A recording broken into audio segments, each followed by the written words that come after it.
Hello beautiful people, and welcome back to my channel. My name is Louise, and if you are new here, welcome. On this channel, we talk all things hair, some things beauty, and all things healing. So in today's video, I'm going to talk about the obvious. Why I left the United States. If that's something that interests you, then stay tuned. So for the $1 million question, when I had my son in 2020, the world looked a little bit differently than it does now. My mind and how I looked at the world also changed once I had a baby. Once I rolled over into this role, I saw that this is not exactly what I thought motherhood would look like. So instead of letting the world dictate what my life would look like, I decided to change that narrative. So the number one reason as to why I left the United States, and I will scream this from any mountaintop, is because I wanted to provide a better quality of life for not only myself, but for my son. Now it sounds like that's such an easy, but quality of life means different to different people. So for me, one being the economy, the second one being the cost of living, the third being the fact that I'm a mom and I fear sending my son to anybody's school for the simple fact that I have a fear that maybe he'll be shot. Maybe even going to the movies. Maybe even going to the gas station just because he's a black boy. The childcare expenses. I'm gonna just disclose a little bit of my business to you all. I was paying by myself $1,400 for childcare a month with no assistance. Barely scraping by. Yep. No, that's no way to live. I never saw myself living like this as a mom. I never saw myself living like this as a person. And to be totally honest, if I would have probably stayed in my government job, which I hated, I probably would still be able to afford this. So it's literally like me giving up a life or me giving up a job that I hated, that I did not enjoy going to, that my body literally was breaking down because of, to accept something that I actually genuinely enjoy, which is doing hair and not really making that much money first starting out. Listen, the money is coming. The money is coming because I am not going to quit in this hair industry, okay? I'm just getting started. I just got my license this year, baby. Y'all think I'm done? I'm not done. I'm just bringing my talents elsewhere across the map. I decided, let me go outside of the United States, make my money work for me, and take off the loads of stress that I was putting on my body just to maintain what was a household. Now my story could be a lot different, or it could be similar to a lot of people that are out there. But as a single mom who was literally doing it by herself, I was like, First, no, I did not. This is my first time on Curacao. This is my son's first time on Curacao. But promise you, we're gonna be residents here. All right, another question that was asked is, how did I choose Curacao? And I will say that I did not choose Curacao. I actually had someone that I knew that was here that made me feel very comfortable with coming to Curacao. However, after the second day of us being here, me and that person, her and her husband, we disconnected. She blocked me, I blocked her, and we went on with our merry little way. So everything that I'm acquiring, all of the knowledge that I'm acquiring up to this point is knowledge that I've acquired on my own, not because of anyone else. Was the transition hard? Yes and no. So yes, because it's a transition. We literally are uprooting our entire lives from the United States and moving across the world. Now, not to mention there is a language barrier. Not really, but kind of. There's a language barrier. People here speak Papiamento. And Papiamento is like a mixture between Dutch, English, Spanish, and a few other languages. So yes, it is a bit of a challenge, or it is a bit of a transition, but I do not believe that it's hard. As for my son, he's 2. And if you know anything about 2-year-olds, their mind is constantly at a change.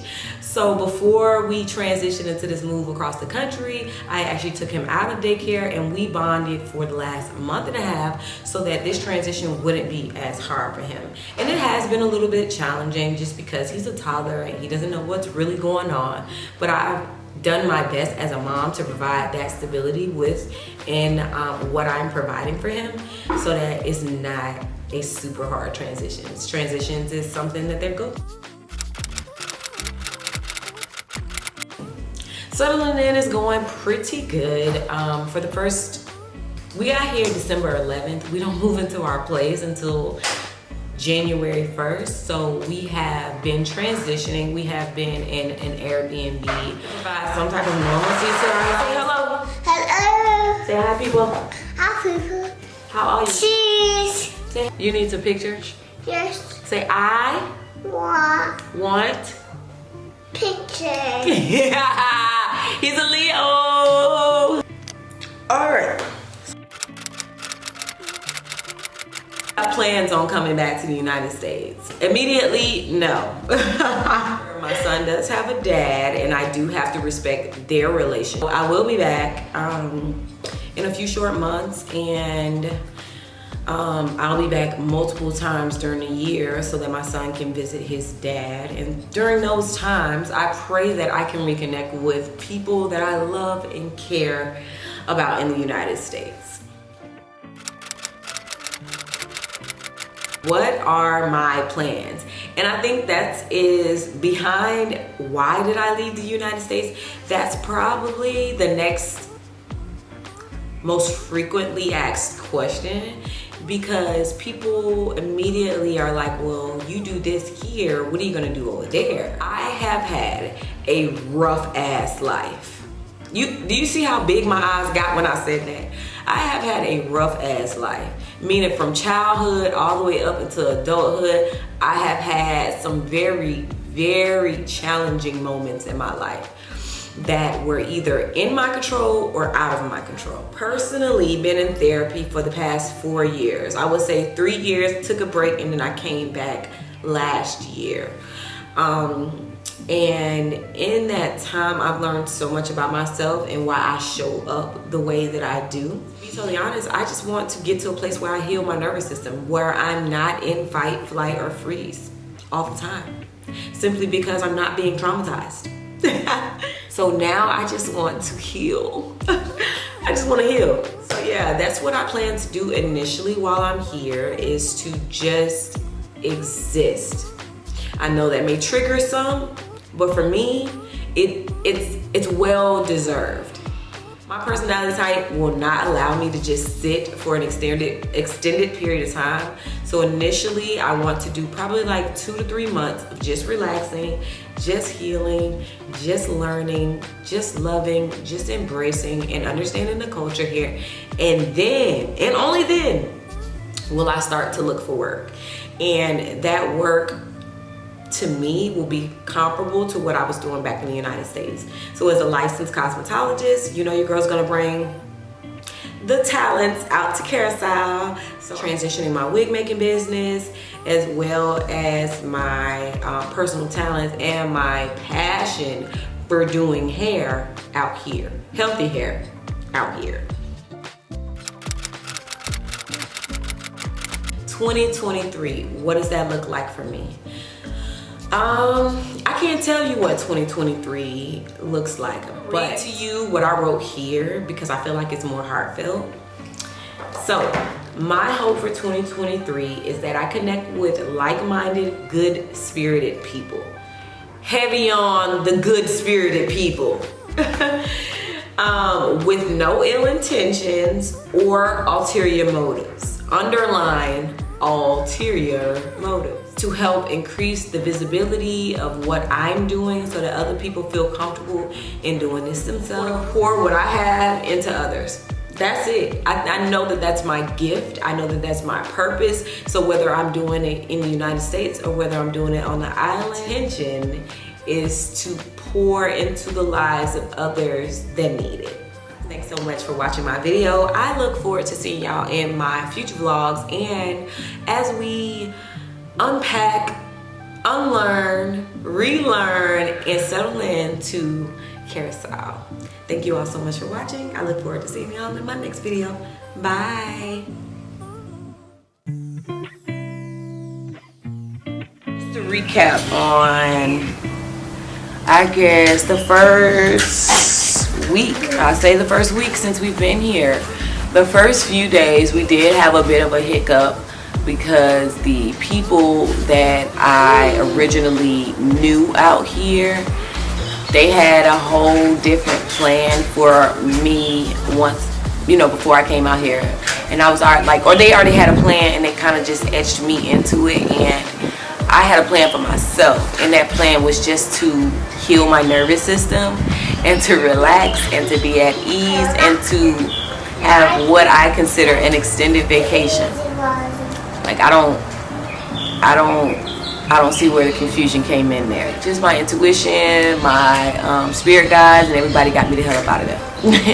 So we got going on the second day and we went to this really nice hotel. Glad that I have healed to a point where I can, you know, remove myself from situations and not have to go there with people or allow people to take me there. This is a new norm for me. It is definitely a transition, but it hasn't been a hard transition. Those first 2 days were a little awkward, a little weird.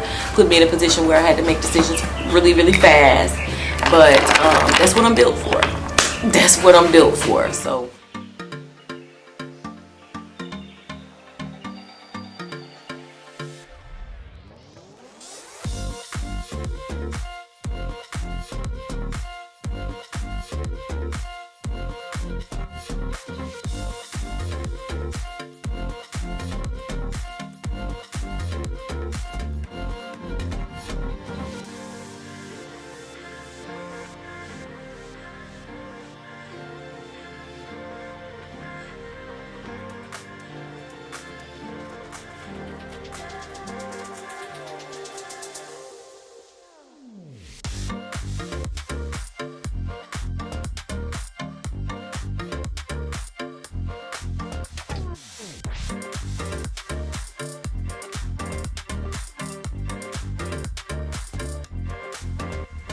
Only my kid will have us at the McDonald's. It's 8 o'clock in the morning. It's 7 o'clock where you guys are, but only he would have us here at 7 o'clock in the morning doing this.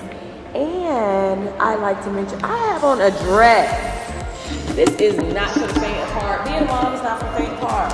I like to say that now.